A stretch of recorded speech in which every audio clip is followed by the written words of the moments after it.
창세기 백문백답 46번째 시간, 성경 연대기와 고고학 간 대화 6번째입니다. 갈라졌던 홍해를 찾아서. 여러분들께서 하나님의 말씀을 나누는 이 일에 함께 하시고 이 채널이 계속 유지되고 발전되기를 원하신다면 여러분의 구독, 좋아요, 알림, 댓글이 큰 힘이 됩니다. 안녕하세요. 김홍석입니다.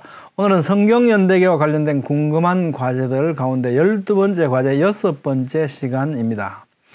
홍해를 건너서 시내산으로 갔죠. 그러니까 시내산의 위치가 시나이 반도에 있는가 미디안, 아라비아 반도에 있는가는 굉장히 중요하겠죠. 여러분들의 생각 어디인 것 같습니까? 네, 저는 현재로서는 미디안 땅, 아라비아 반도라고 생각을 합니다. 개인적으로요. 왜냐하면 성경에서 갈라디아서에서 뭐라고 그랬습니까? 아라비아에 있는 시내산, 그리고 출애굽기에 따르면 미디안으로 도망했던 모세가 장인 이드로의 양떼를 몰고 서쪽으로 가다가 하나님의 산 호렙에 이르렀다 그랬거든요. 그럼 미디안 땅에서 홍해를 건너서 시나이 반도에 있는 시내산으로 가지는 않았을 것 아닙니까? 이 두 가지 성경적 근거를 가지고 저는 미디안 땅, 아라비아 반도일 거라고 생각을 합니다. 홍해의 위치를 찾아가 보겠습니다. 출애굽기 13장 17절에요. 블레셋 사람들의 땅에 있는 길은 가까울지라도 하나님이 그들을 그 길로 인도하지 아니하셨으니, 자, 이것은 블레셋 사람들 땅의 길이거든요. 하나님께서 이 가까운데 이쪽으로 인도 안 하셨다는 겁니다. 그럼 어디로 인도하셨냐? 그러므로 하나님이 홍해의 광야 길로 돌려 백성을 인도하시며, 이게 홍해의 광야 길이랍니다. 이 돌렸다는 거죠. 여기서 가다가요, 이렇게 말씀하십니다. 이스라엘 자손에게 명령하여 돌이켜 바다와 믹돌 사이의 비하히롯 앞 곧 바알스본 맞은편 바닷가에 장막을 치게 하라. 바로가 이스라엘 자손에게 대하여 말하기를 그들이 그 땅에서 멀리 떠나 광야에 갇힌 바 되었다 하리라. 하나님께서 명하신 대로 이렇게 사람들을 인도해서 가다가 계속 가지 말고 돌이켜서 바다와 믹돌 사이 비하히롯 앞 이리 가라. 그리고 거기서 장막을 치라는 겁니다. 자, 그러면 200만 명 이상 300만 명도 넘을지 모르는 그 인원들이 바닷가에 뭔가 장막을 칠 만한 장소가 있어야겠죠. 바로가 뭐라 그럴 거냐 하면 하나님께서 이렇게 말씀하잖아요. 광야에 갇힌 바 되었다고 할 거다. 그렇게 여길 것이다. 바로가. 그런 장소라는 거죠. 이게 굉장히 우리한테 의미 있는데요. 찾아가 보겠습니다. 자, 먼저 홍해 광야길로 가다가 명령하여 돌이켜 바다와 믹돌 사이에 돌이켜 일단 바닷가로 가라는 거죠. 이 가다가 이 계속 가지 말고 돌이켜서 바닷가로 가라. 이런 말씀입니다. 200만 명 이상 300만 명이 넘을지도 모르는 그 무리가 진을 칠 수 있는 공간이 바닷가에 어디 있냐를 보니까요. 아무 데도 없고 여기 딱 한 군데 보이죠? 이거 확대해 보겠습니다. 알라우즈 산은 여기고요. 지난 시간에 찾았던 산. 이렇죠. 여기가 딱 여기만 이렇게. 다른 데 아무 데도 없어요. 딱 여기만 있습니다. 누에이바라고 하는 것. 자, 이곳을 보면 이렇게 200만 명 이상이 진을 칠 만한 바닷가가 이곳에 있습니다. 최대 9km 폭이고요. 여기에는 300만 명이 진을 칠 수 있는 공간이다. 그리고 이곳은 어떻게 해요? 요 들어오는 길을 빼고는 나머지는 어떻게 해요? 전부 다 절벽이죠, 절벽. 갈 데가 없습니다. 여기 들어왔다 그러면요, 여기 딱 막히면 어디 갈 데가 없습니다. 생각해 보십시오. 사람, 장정들만 오는 게 할머니, 할아버지, 어린아이들까지 왔죠. 가축들 다 데리고 나왔죠. 수레, 막 이렇게 짐승들 끌고 나왔거든요. 이 길 말고는 어디로 가겠습니까? 이 산으로. 갈 수가 없죠. 그렇습니다. 이런 지역이 바로 누에이바라고 하는 지역이 있더라는 겁니다. 더 놀라운 사실은요, 누에이바라고 하는 원래 지명은요, 누에이바 알 무짜이나이거든요. 뜻이 이런 걸 합니다. 모세가 물을 가른 곳. 놀랍지 않습니까? 누에이바라고 하는 지명. 이 말 뜻이 모세가 물을 가른 곳이라고 하는 겁니다. 지명은 역사성을 가지고 있죠. 아무렇게나 붙여지지 않지 않습니까? 바다와 믹돌 사이 비하히롯 앞 바알스본. 이 믹돌, 비하히롯, 바알스본 이 단어들이 전부 다 히브리어 단어입니다. 히브리어 단어를 그대로 음력한 겁니다. 자, 믹돌이라고 하는 건요, 이제 요새, 망루 뭐 이런 거거든요. 예, 애국 국경에 있는 요새성 망대 이런 거고. 피하히로트라고 하는 것은 이제 고유명사인데 골짜기들의 입구라는 뜻을 가진 고유명사, 지명이 된 거죠. 의미는 골짜기들의 입구라는 뜻이고요. 바알제폰, 이것은 숨겨진 바알, 어두운 바알 이런 뜻입니다. 이런 뜻을 가지고 우리 지명을 한번 살펴보면 이렇습니다. 믹돌, 망루가 있는 거, 요새성 망루. 아마 여기나 여기 지역이 전방을 잘 볼 수 있는 높은 곳 아니겠는가라고 보고요. 일단 비하이로트는 골짜기들의 입구라는 뜻이라고 그러지 않습니까? 이 골짜기들의 입구, 이곳을 의미하지 않는가라는 겁니다. 그 다음에 바다와 믹돌 사이에 비하이롯 앞, 그죠? 그러면서 어떻게 해요? 바알스본 맞은편. 아마 이 물을 건너서, 여기 지금 시나이 반도 쪽이잖아요. 물을 건너서 아라비아 반도 쪽, 그 맞은편에 바알의 어떤 산당이 있었지 않는가.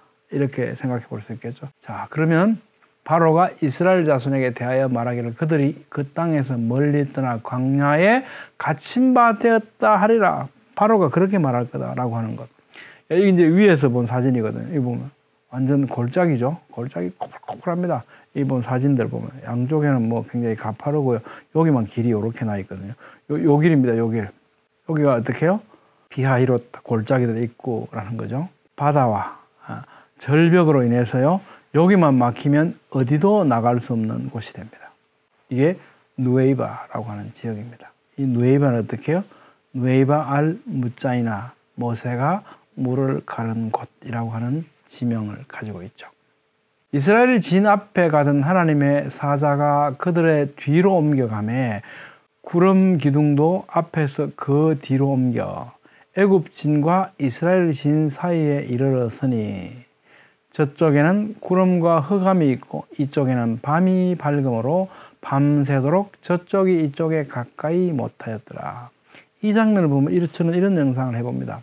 이렇게 히브리 사람들이 인도에 오셨단 말이에요. 그 앞에서 인도에 오시다가 사람들이 이제 다 들어와서 여기, 그러니까 뒤로 가신 거죠. 그 뒤로 하나님의 구름 기둥이 뒤로 갔습니다. 이렇게 해서 이리 가니까 여기 쫓아오는 애굽 진하고 이 이스라엘 간에 어떻게 해요? 이 진 사이에 이렇게 이르러 서셨다. 그러고 나니까 저쪽에는 구름과 흑음이 있어 깜깜하고 이쪽에는요. 밤이 밝아서 밤새도록 저쪽이 이쪽에 가까이 못하였더라. 라고 해석되어집니다. 자, 그런데 이제 또 여기 이제 점점 있는 건, 구글 어스에 있던 것들인데요. 지금 제가 오늘 또 검색을 해보니까 이게 잘 발견이 안 되더라고요. 여러분들 한번 검색해 보십시오. 그 전에 있던 것들이 점점이 여기 있는데 들어가면 사진들, 그 현장에 있는 사진들이 나오거든요. 자, 그러면 여기가 홍해가 갈라졌다면 이렇게 뭔가 이렇게 건너왔을 거 아닙니까? 그죠? 건너오면서 남겨졌던 흔적들이 있는가를 보니까 이 밑에서 보니까 요 위치거든요. 요 누에이바고 요 위치 요렇게 발견이 되는데요. 여기에 보니까 수레들이 있습니다. 수레들. 근데 놀랍지 않습니까? 이게 지금 몇 년 지났습니까? BC 1446년이니까 지금부터 어림잡았어요. 3460년 이상이 된 거죠. 3460년 이상 바다 속에 있으면 그 소금기 때문에 다 부식돼서 썩어서 없어져 버려야 되지 않겠습니까? 그런데 이게 남아있다는 것 자체가, 야, 이게 어떻게 남아있어? 근데 이걸 뭐 비결이라고 뭐 말씀드려야 될지 모르겠는데 하여튼 현상은 그렇습니다. 산호초들이에요. 얘들을 다 덮고 있습니다. 부식이 안 되게끔 마치 산호초들이 보호하고 있는 것처럼 보여요. 그래서 바퀴의 모습들을 그대로 유지하고 있습니다. 이 병거의 바퀴들이 이렇게 바닷속에서 발견된다는 거죠. 야, 이건요, 또 굉장히 놀랍습니다. 야, 이게 지금 바짝바짝해요. 녹도 안 쓸고. 바짝바짝하죠? 이게 금으로 도금된 바퀴라고 합니다. 금이 괜히 비싼 게 아니죠? 예, 비싼 값을 합니다. 녹슬지 않았대요. 아마 이건 바로 또는 고관이 탔던 병거였을까요? 병거 바퀴. 금 맥기가 되어 있어가지고, 예, 녹이 안 슬어 있습니다. 이런 것이 또 발견된다고 합니다. 이 위치래요. 여기. 이게 발견된다. 또 이 안에 이 지역에서는요, 산호초들이 막 덮고 있지 않습니까? 안에 보면 이런 수레의 어떤 바퀴들, 병거의 바퀴들이 축까지 이렇게 해서 보존이 되어 있다는 겁니다. 어떻게 보존됐을까요? 아까 말씀드렸죠. 산호초들이 다 덮고 있는 겁니다. 그래서 이게 썩어서 없어지지 않고 남아 있다고 합니다. 이게 다 그런 모습들이죠. 요 위치에는 요게 남아 있다고 하네요.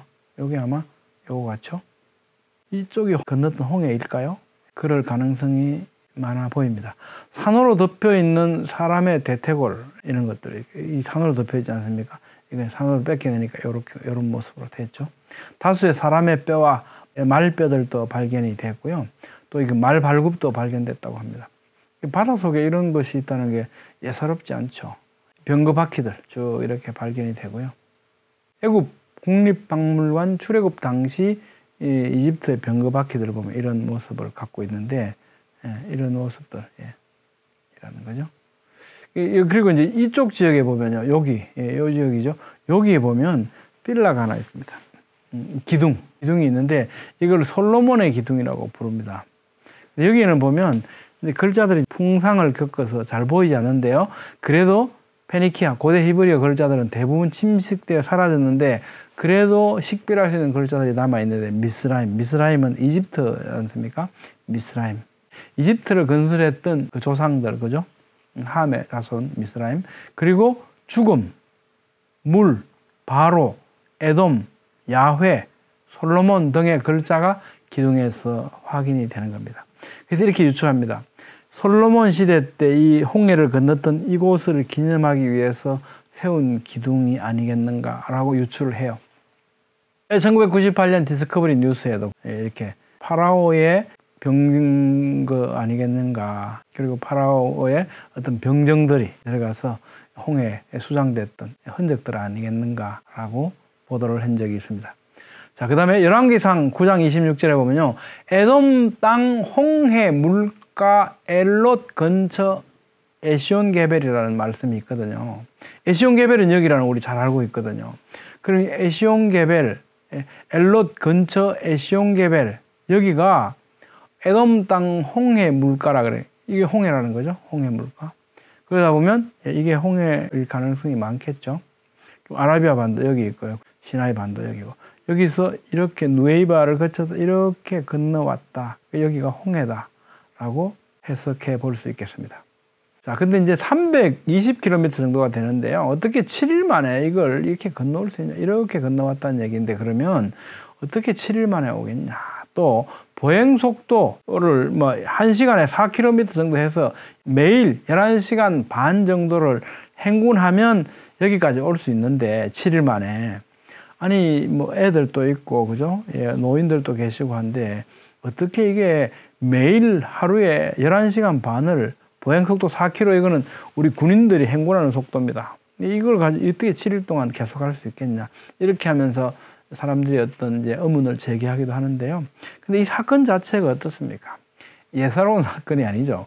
하나님께서 옮기신 사건이지 않습니까? 그래서 그냥 우리의 상식으로 이 문제들을 들여다본다는 건 조금 무리가 있죠. 근데 하나님께서 이렇게 말씀하셨습니다. 여호와께서 그들 앞에서 가시며 낮에는 구름 기둥으로 그들의 길을 인도하시고 밤에는 불 기둥을 그들에게 비추사 낮이나 밤이나 진행하게 하시니, 사람들이 피로를 못 느끼게 하실 수 있겠죠. 이 광야 생활 40년 동안 어떻게 해요? 신발도 헤어지지 않았고 옷도 낡아지지 않았다고 말씀하고 있지 않습니까? 이런 어떤 하나님의 기적적인 어떤 개입이죠. 이렇게 우리가 이 사건을 바라볼 수 있어야겠죠. 또 이렇게 말씀하십니다. 그죠? 내가 애굽 사람에게 어떻게 행하였음과 내가 어떻게 독수리 날개로 너희를 업어 내게로 인도하였음을 너희가 보았느니라. 이게 어떻습니까? 우리 힘으로 할 수 있는 이것이 아니었다고 하나님께서 내가 독수리 날개로 너희를 업어서 이리 인도했지 않냐, 이렇게 말씀하시거든요.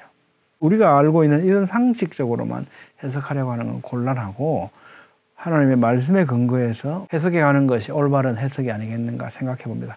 여러분의 생각은 어떻습니까? 얼마나 공감이 되시는지 모르겠습니다. 고고학적 발견들을 어떻게 해석하느냐가 관건인데요. 항상 성경을 기준으로 해석해야 하겠죠. 여러분들께 하나님의 말씀을 나누는 이 일에 함께 하시고 이 채널이 계속 유지되고 발전되길 원하신다면 여러분의 구독, 좋아요, 알림, 댓글이 큰 힘이 됩니다. 감사합니다.